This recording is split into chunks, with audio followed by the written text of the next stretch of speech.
अस्सलाम वालेकुम, नमस्ते, सत श्री अकाल, आदाब। आज की वीडियो का जो टॉपिक है ना वो इनरेलेवेंट तो नहीं है। आज की वीडियो का जो टॉपिक है how to become NSG commando. Indian commando जो होते हैं नेशनल सिक्योरिटी गार्ड, ठीक है। तो NSG commando, national security guard, black cat commando. तो आज इसी वीडियो के ऊपर हम रिएक्शन करने जा रहे हैं कि इनकी ट्रेनिंग कैसे होती है, इनके बैजेस कौन कौन से होते हैं। तो इंडियन किसी भाई की वीडियो है वो देखते हैं और उसके बाद जो है अपना पॉइंट ऑफ व्यू रखेंगे। और इसके बाद जो है पाकिस्तानी जो एसएसजी कमांडो है, जिस तरीके से एसएसजी कमांडो जितनी मेहनतों के साथ, जितनी स्ट्रगल के साथ वो बनते हैं, वो वीडियो हम पूरी वॉच करेंगे, एनएसजी कमांडो की भी और एसएसजी कमांडो की भी।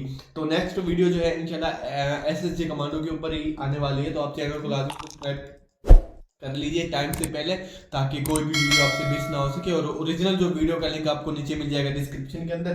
तो बिना टाइम वेस्ट किए जो है हम जो वीडियो शुरू करते हैं। इसी प्लेटफॉर्म के ऊपर बहुत बहुत स्वागत करता हूं।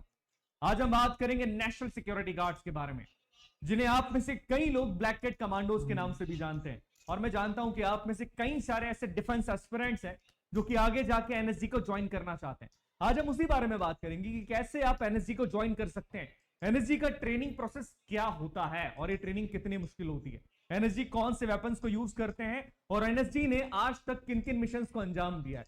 ये सारी बातें हम करेंगे, बट उससे पहले आपको एक चीज समझनी होगी। यहां पर हम बात कर रहे हैं एनएसजी कमांडोज की, जिन्हें ब्लैक कैट कमांडोज के नाम से भी जाना जाता है।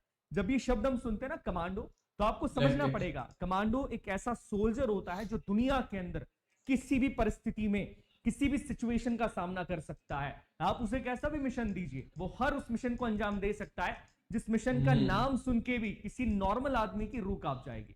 तो आपको समझना होगा कि एनएसजी की ट्रेनिंग भी उतनी ही टफ होती है। और शायद आपको जानकर हैरानी होगी कि 80% लोग इसकी बेसिक ट्रेनिंग के बाद ही बाहर हो जाते हैं।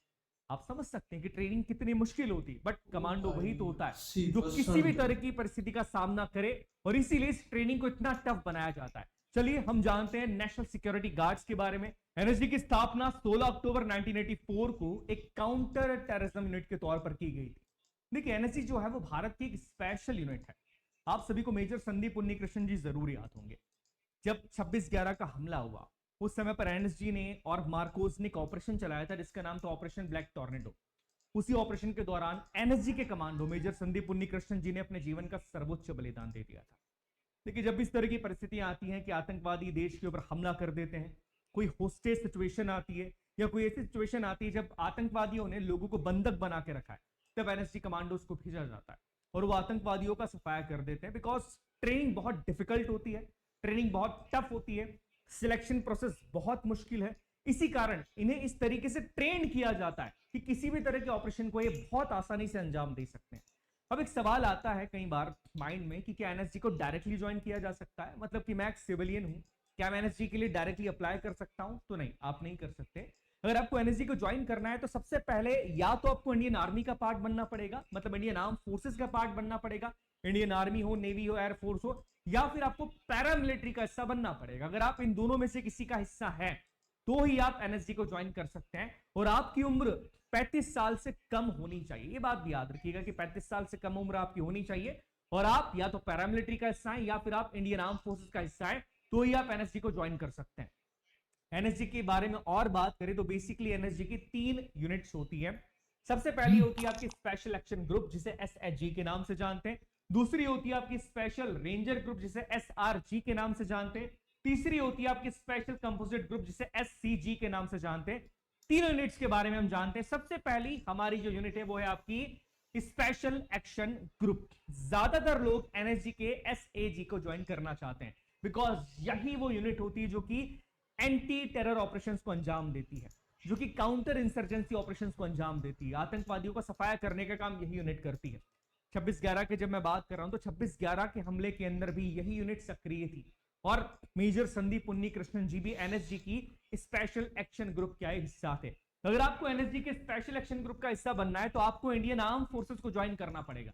मतलब अगर आप पैरामिलिट्री के अंदर है, जैसे आप सीआरपीएफ के अंदर है, बीएसएफ के अंदर है, तो आप फिर एसएजी को ज्वाइन नहीं कर सकते। अगर आपको एसएजी को ज्वाइन करना है तो आपको इंडियन आर्म फोर्सेस का हिस्सा बनना पड़ेगा। अब देखिए, ये चीज समझनी पड़ेगी आपको कि जब मैं काउंटर टेररिज्म ऑपरेशंस की बात कर रहा हूं, काउंटर इंसर्जेंसी ऑपरेशंस की बात कर रहा हूं, तो इनकी ट्रेनिंग भी बहुत स्पेशल होती है, बहुत अलग तरीके से ट्रेनिंग करवाई जाती है, बिकॉज यहाँ पर जो काम है वो आतंकवादियों का सफाया करना है। तो आप ये समझिए कि एसएसजी का हिस्सा अगर आपको बनना है तो आपको इंडियन आर्म फोर्सेस का हिस्सा बनना पड़ेगा।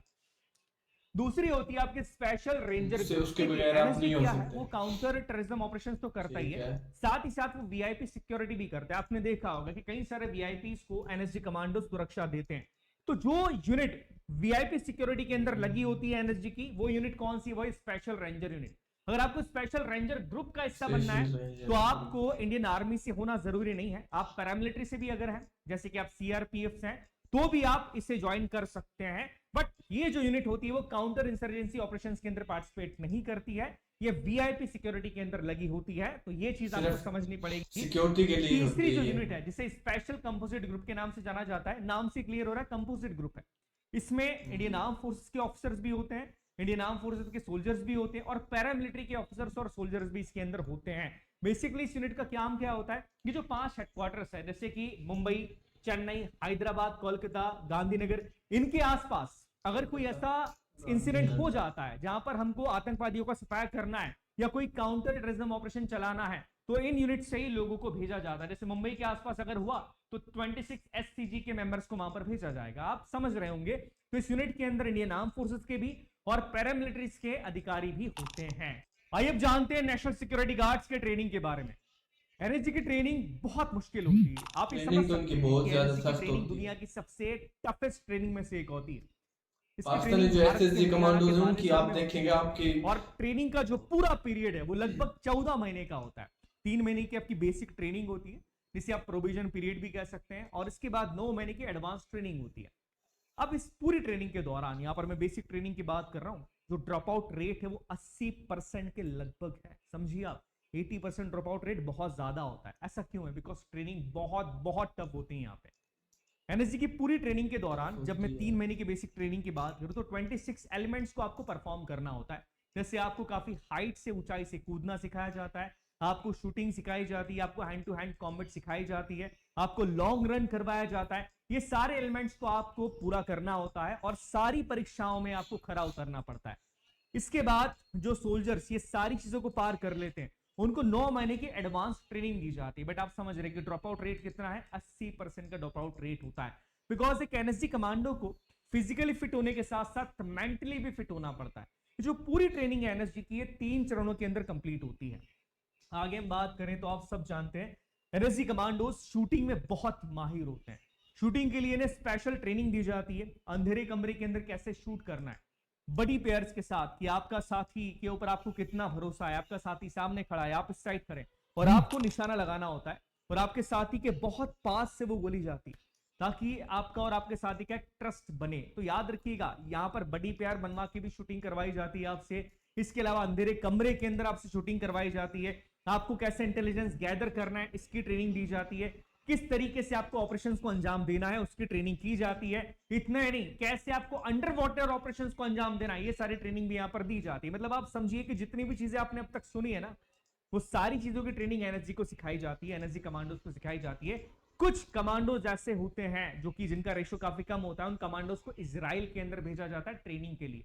देखिए, बहुत बहुत बहुत बड़ी बात है कि हमारे देश की कमांडोज किसी दूसरी कंट्री में ट्रेन करने के लिए भेजा जाता है। इजराइल बेसिकली अर्बन वॉरफेयर के अंदर काफी फेमस है, अर्बन वॉरफेयर की ट्रेनिंग के लिए इजराइल काफी फेमस है। तो इजराइल के अंदर बेसिकली उस अर्बन वॉरफेयर की ट्रेनिंग को लेने के लिए हमारे एनएसजी कमांडोज को भेजा जाता है। इन पूरे एनएसजी कमांडोज में से 1% कमांडोज को फैंटम कमांडो का दर्जा दिया जाता है। ये Phantom commando best of the best होते हैं, हर चीज के अंदर ये बेस्ट होते हैं। और जैसे ही कोई पर्सन फैंटम कमांडो बन जाता है, उसे किसी ऐसे सीक्रेट ऑपरेशंस पे भेज दिया जाता है जिसकी जानकारी उसके परिवार को बनी होती है। That's why एनएसजी को बेस्ट ऑफ द बेस्ट भी कहा जाता है। अब एनएसजी के वेपन्स की अगर मैं बात करूं, बट उससे पहले मैं आपको बताना चाहूंगा कि कोई कमांडो सिर्फ फिजिकल फिटनेस के दौरान या फिजिकल फिटनेस के द्वारा कमांडो नहीं बन सकता है, उसको साइकोलॉजिकली भी अपने आप को फिट घोषित करना होता है। उसे दिखाना पड़ता है कि साइकोलॉजिकली भी वो फिट है।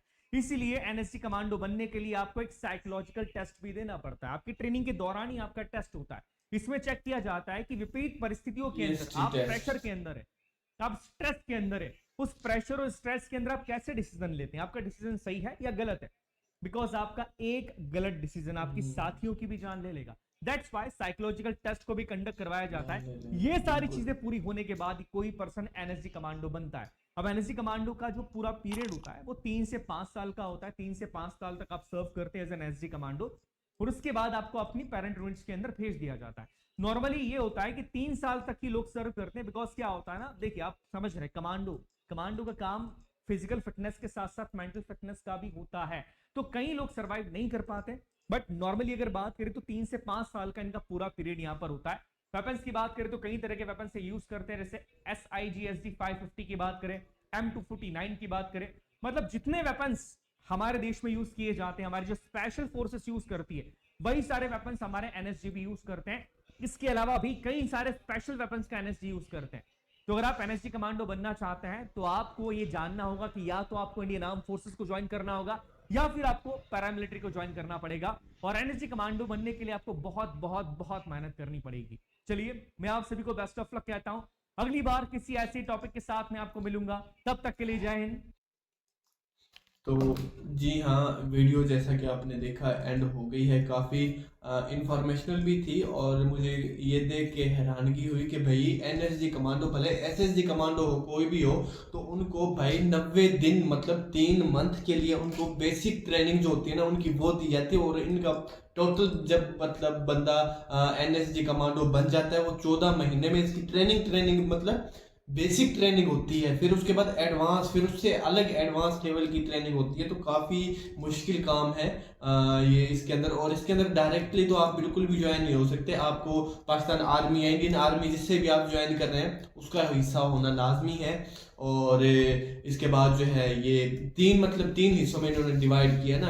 एक होती है ऐसे मतलब एनएसजी कमांडो जो है वो तो स्पेशल फोर्स होती है, ठीक है, और उसके नेशनल सिक्योरिटी गार्ड होते हैं वो, और एक होते हैं SAG मतलब स्पेशल जो VIPs को सिक्योरिटी देने के लिए वो काम करते हैं, ठीक है। वो मतलब ये नहीं होते मतलब कि किसी जगह आतंकवादी जो है उनका कोई सुराग मिले वहां पे नहीं जाते, वो सिर्फ स्पेशली मतलब जो VIPs होते हैं, जैसे आर्मी चीफ है, उसके बाद वजीर आजम है, ऐसे जो लोग होते हैं VIPs, उनकी सिक्योरिटी के लिए वो तैनात होते हैं, वो जस्ट वो यही काम करते हैं। और एनएसजी कमांडो की तो आज हमने वीडियो देख ली, और इसके बाद इसके आएगी इंशाल्लाह SSG कमांडो की। एनएसजी कमांडो की ट्रेनिंग भी काफ़ी सख्त होती होगी, और SSG की जो ट्रेनिंग है ना उन्होंने तो दिखाई हुई है ट्रेनिंग ना कैसे करते हैं। और एक और मज़े की बात, ये लोग एनएसजी कमांडो बनने के लिए ट्रेनिंग लेने के लिए इसराइल जाते हैं। इसराइल जो है अपना यरूशलेम जो है वहाँ जाते ट्रेनिंग लेने के लिए। आप यहाँ से अंदाज़ा कर सकते हैं कि यरूशलेम जो है वो कितना ताकतवर है, क्योंकि वहाँ पे ज़्यादातर एनएसजी मतलब कोई भी कमांडो वहाँ पे उसकी ज़्यादा ट्रेनिंग जो है वहीं पे होती है। तो आई होप कि आपको ये वीडियो पसंद आई होगी, और अगर आई है तो चैनल को लाजमी सब्सक्राइब कीजिएगा। इंशाल्लाह मिलेंगे नेक्स्ट वीडियो के अंदर, तब तक अपना ख्याल रखिए। अल्लाह हाफिज़।